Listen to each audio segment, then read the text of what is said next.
So I just promised the Lord, I said, Lord, you just get me home, I'll make it right with you. So when it came time for me to come home, we got on the ship, and on the way home, well, it was real foggy, Brother Peter, and coming into Los Angeles, and the only thing was stuck in my mind that how this lighthouse was out there. It was guiding us to the shore. And finally, after so many hours, we came into the port in Los Angeles, and got there, and it just so good to feel, touch the old Mother Earth again, Didn't think I'd ever come back to it from after the war, but God spared my life. So finally, I went on down to another station and received a discharge, and I came, got on the bus and came home, and I had, as I said, I had a praying mother, and she wanted me to go to church, with her, and I'd go with her, and I met my wife, and we all went to church, but I was so under conviction I could never get satisfied. And I just went to one altar after another one. So I told my mother, I said, Mother, I don't have what you have, but I said, one of these days, I said, I know what I'm looking for.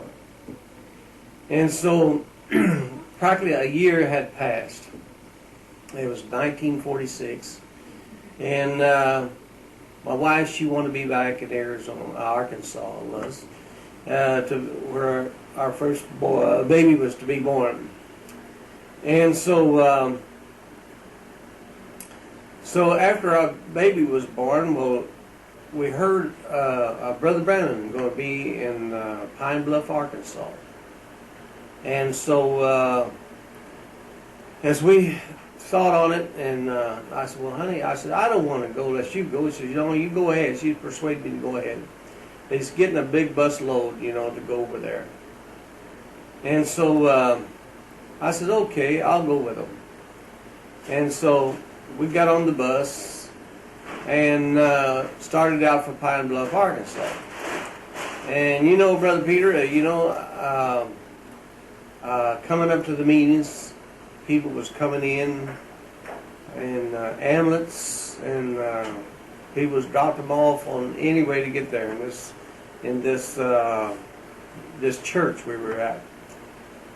And we got up there in the top balcony as the only seats we could get. And while Brother Brandon was coming out and bringing the message, he preached a very short message, and he had a prayer line. And this boy that went over with me on this bus, he was cross-eyed, and a few other people that I knew that were very ill.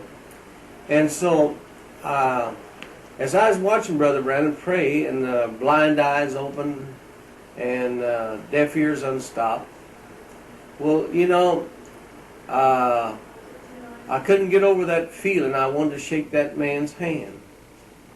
And so I pressed my way down through the crowd, and I got to Brother Brandon, and I said, Brother Brandon, I'd love to shake your hand.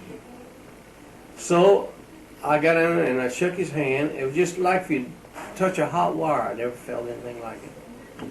And so I went outside. I was so under conviction that I wanted to know the truth. And so I throwed my cigarettes under the car. And I looked up to heaven. I said, Lord, I says, if this is what I'm looking for, I says, let me shake his hand one more time. Let me feel that presence that I felt the first time.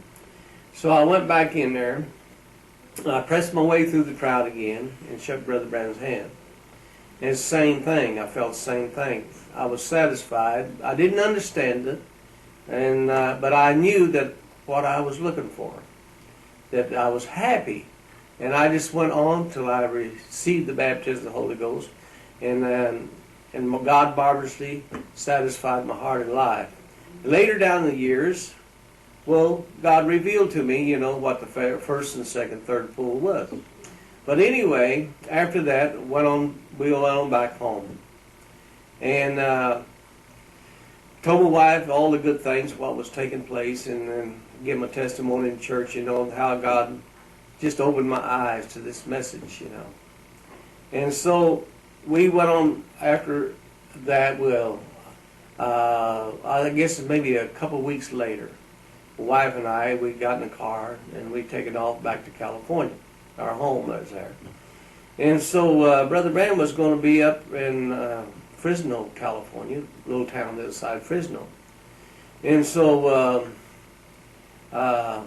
we found out, so we went up there. And we was sitting there in the church, and we just to being around Brother Branham and his presence, it was more unspeakable and full of glory. You just can't explain it, You just wanted to come back in his meetings. And so my wife, she went through the prayer line. Said, I want to go through the prayer line to be prayed for. Now this is the same year as we was in Pine Bluff, Arkansas, about a month or so later. And so I was sitting there in the seat, and something says to me, get up and go thank Brother Branham for what he has done for you. And my heart just began to beat, Brother Peter, and it just kept getting harder and harder. And so he says, get up and go thank Brother Branham for what he's done for you. And so I got up and got in the line. I went in there, and when I got up to Brother Branham, he just stopped and looked at me. He said, what can I do for you, brother? I said, Brother Branham, I just want to thank you for what you've done for me in the meeting at Pine Bluff, Arkansas. I give my heart to the Lord in your meeting. I just want to thank you. He just paused a minute, and he says, when there are 10 leprosies cleansed and one returned to give God the glory. I didn't understand it. I hadn't read that much about the Bible. And he says to me, he says, what can I do for you, brother? I said, well, I didn't know what to say. I paused a minute and I began to ask the Lord. I said, Lord, what shall I ask for, And something says to me, he said, ask Brother Branham to pray for you that you go all the way. And I said, Brother Branham, would you pray for me that I will go all the way? And he said a simple prayer, but words couldn't express it, the goodness that it's always stuck with me, and it never has got away from me. He says, I'll meet you on the other side. That part I've always stood on, Brother Peter. And so later down the years, and I think it's 1958, Brother Branham was in San Jose. So I wanted to take some pictures of Brother Branham, and we were out there in the back, the auditorium, as he's coming into the back. And there's a sister out there named Sister Listen. I asked Sister Listen, I said, Brother Branham's going to be through here in a minute. And I said, I'd love to have you take some pictures of us, together. And so Brother Branham showed up, and so I taken some pictures of him and his family. And so I asked him, I said, Brother Branham, I'd sure love to have a picture of you. And so he said, well, sure, brother. I'll never forget them words. He says, I was standing just about this far from him. He says, let's get a little closer. He pulled me in towards him, and put his arm around me. And he says, I said, Brother Branham, I said, I gave my heart to Lord in your meeting in 1946. And he says, no, brother, it was 1947. And so it got me thinking, and got me digging a little more, what he said. And but anyway, after that, I began to see who the man was. God began to open my eyes, Brother Peter, who the prophet was, As he said, on tape, as John the Baptist, the forerunner of the first coming, he says he'll pack this message forerunner of the second coming. But see, I didn't realize that then. But it wasn't time for it to be revealed to me, even though that seed was lying there, and that, that had to shine on it, for it to come forth. But gradually it was coming forth. And I just thank the Lord for that. I'm glad to share the little experience with a brother and that over there in Belgium, and that I had seen the prophet and the prophet's son, the prophet's you know, and the daughters, you know, I've been with them, and it's been a blessing to me. And I'm very happy to share these few words with you.